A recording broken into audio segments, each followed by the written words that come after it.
A 70-year-old male client arrives at the emergency department after his wife noticed he developed a fever, fatigue, and a productive cough that have all been worsening over the past few days.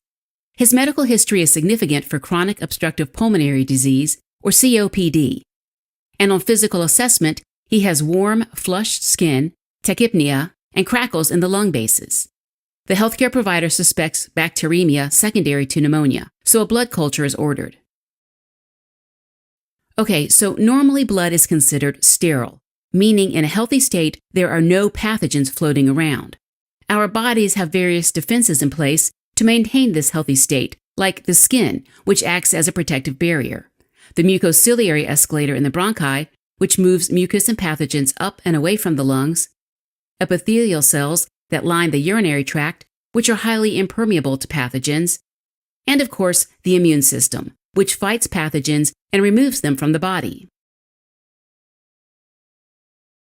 Now, sometimes a pathogen is able to gain access to the blood if our defensive mechanisms are compromised, like with breaks in the skin, inefficient mucociliary clearance, or when urinary tract epithelial cells are outnumbered by pathogens.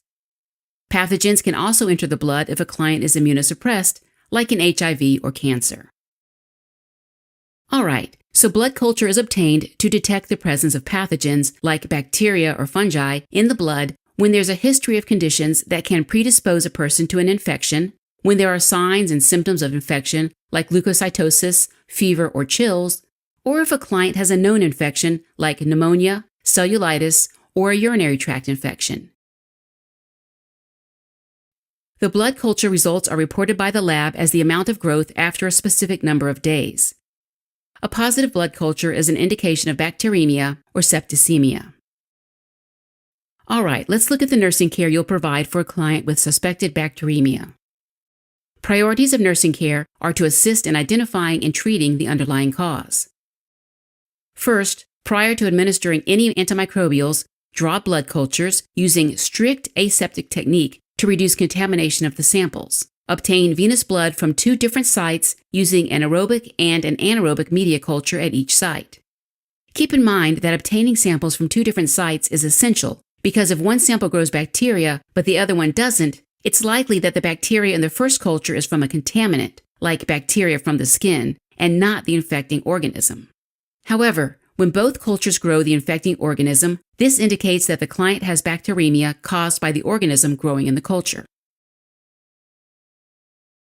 Now, after adding your blood samples to the collection bottles, gently invert them to ensure that the additives are properly mixed. Then, be sure to label the location of the site on each media culture.